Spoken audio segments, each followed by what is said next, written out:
Have you noticed in your life how sometimes it seems like your intuitive wisdom is flowing freely through you and you're making better, wiser decisions? You seem to have an enhanced sense of good luck. While at other times it seems like it's taken a hike somewhere or gone to sleep and just not flowing so easily. So what's going on there?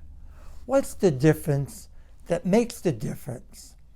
And that's how I'd like to help you today and give you a couple of tips into how you can more consistently access your intuition, how to keep that flow more consistent in your life.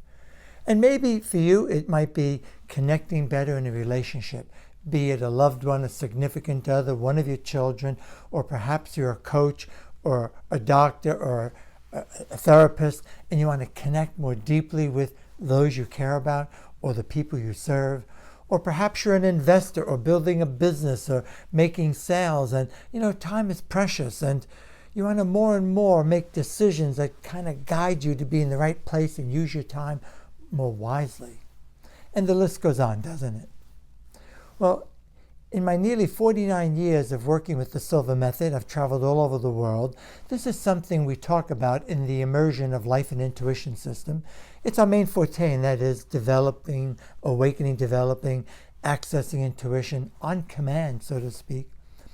And I have found time and time again in my own life, in the lives of those I've had the pleasure, the opportunity of graced me with their presence in my classes, that if our values, our innermost, deepest values, are not in alignment, or should I say better yet, if our actions, if our behaviors, if the activities we're involved in, or even our goals and aspirations, if they're not in alignment with those those values, those innermost values, then we create what's in psychology is called cognitive dissonance. We're not consistent, we're not congruent. It's almost like we have this inner tug of war inside, an inner conflict, if you will, and it keeps us off the game. And it can be very subtle. It can be very much at a seeming unconscious level, in fact. Because we're so busy being busy in life that sometimes you're just not paying attention, perhaps, and not realizing. So what I want to recommend to you is, right here, right now, is to stop and think for a moment. The people in your life, be it people you live with, people in your family, people you work with, people you serve, your clients, your customers. Of those individuals, if they were no longer available to you for whatever the reason, how would you feel? Would you feel a sense of loss? Would you miss them?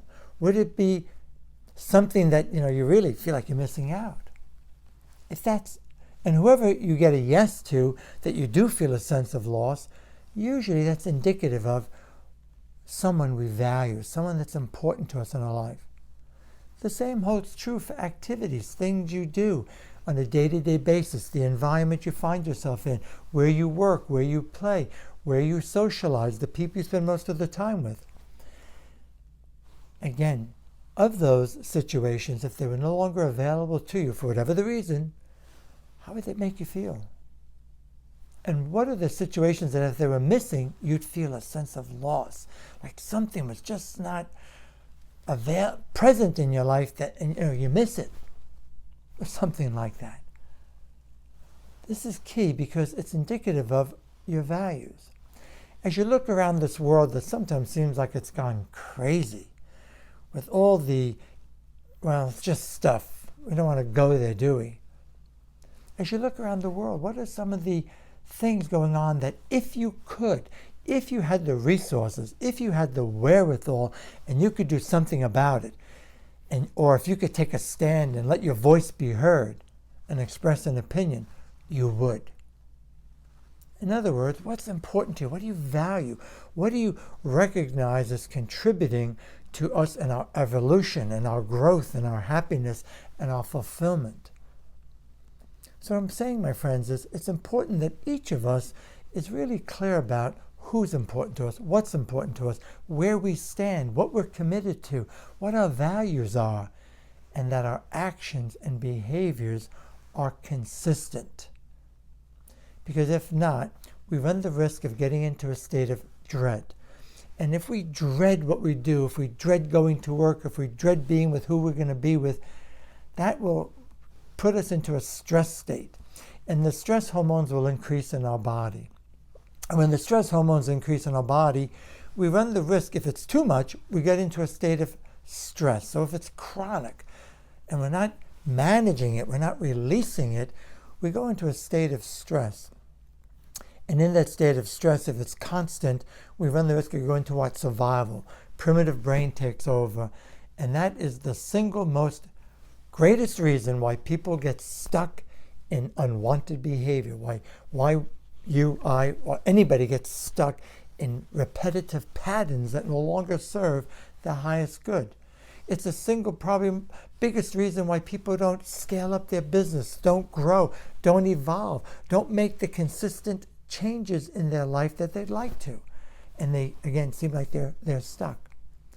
So what I'm asking you to do is I want you to start taking an assessment of that and find the joy. Find those things. Yeah, I know we all say, follow your heart, do what you love. You've also got to learn to monetize what you love and find work or a business or something that will help you to do more and more what you love, what you enjoy, what you're good at, and of course thrive so that you can take care of yourself and your family. So look at that, look at those values and work on keeping consistent, keeping in alignment with those values. And another quick thought for you is if you find yourself at work, and maybe you're working for someone or in an organization, and you find yourself being asked to do things that just don't feel right and that you know are wrong, but you don't want to lose your job. And I know it's a tough thing, it's challenging, and I honor you for that and for that struggle. It's not easy, I don't mean to make light of it. The danger is, though, if you're consistently doing something that you know is wrong, that you don't believe in, it doesn't feel right, that will throw you out of balance, out of alignment, and that will create a lot of distress in your body, in your brain. The stress hormones will increase, and again, you go into that state of stress or primitive brain or survival, and that keeps you stuck. In addition, one last comment, and that is, take care of yourself. Make sure that you're either walking in nature, taking time off for yourself, meditating, doing some relaxation techniques, having a regular therapeutic massage, dancing, listening to some really good music that, kind of speaks to you. These are all activities that help us to stay in that flow, that help us to access our intuitive wisdom. Again, we're not perfect, but that we make better, wiser decisions more consistently. I hope this helps you, and if you're resonating with it and you're finding it of value, please use it, work with it, do that little bit of homework, and share it with anybody you know who could benefit from this. If you'd like more, I invite you to subscribe to my blog on my website. Go to my website, Silva Method, CT, that's Silva Method of Connecticut.com. And then just go onto the blog page. You can subscribe and you get lots of free training, free videos, or subscribe to my YouTube channel and you'll be updated, or even on Facebook for that matter. There's so many ways we can keep in touch with each other, and more important, I hope this serves you.